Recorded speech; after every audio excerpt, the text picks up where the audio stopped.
Hello friends, welcome to our Raghu club. Friends, RRP technician grade 3 inter MPC వాళ్ళు apply చేసుకునేటప్పుడు మీరు first వచ్చేసి సికింద్రాబాద్ జోన్కి అయితే ఇవ్వండి. మొత్తం 21 జోన్లు అయితే ఉండడం జరిగింది. వాటిల్లో ఎవరైతే సౌత్ ఇండియా రావాలనుకున్న వాళ్ళు సికింద్రాబాద్ జోన్ అనేది ఫస్ట్ ప్రిఫరెన్స్ చేసుకోండి. అలాగే నార్త్ విషయానికి వస్తే ముంబై కానీ అట్లా ఇచ్చుకోండి, సెకండ్ ఆప్షన్ నార్త్కి వెళ్ళాలంటే. అదేవిధంగా 10th ప్లస్ ఐటీ వాళ్ళు ఫిట్టర్ కూడా ఎలిజిబుల్ కాబట్టి వాళ్ళు వచ్చేసి మెయిన్గా ఎక్కువ మనకు సౌత్లో రావాలంటే సికింద్రాబాద్ జోన్ ఎంప్లాయ్ చేసుకోండి.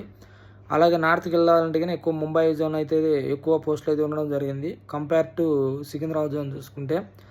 అదేవిధంగా వచ్చేసి మీరు పర్మనెంట్వి అలాగే ట్రాక్ మిషన్ లాస్ట్లో ఇచ్చుకోండి. ఎలిజిబుల్ ఆప్షన్లు ఇచ్చుకునేటప్పుడు జాబ్ పోస్టింగ్ అవి లాస్ట్లో ఇచ్చుకోండి, ఎందుకంటే అవి కొద్దిగా వేస్ట్గా ఉంటాయి.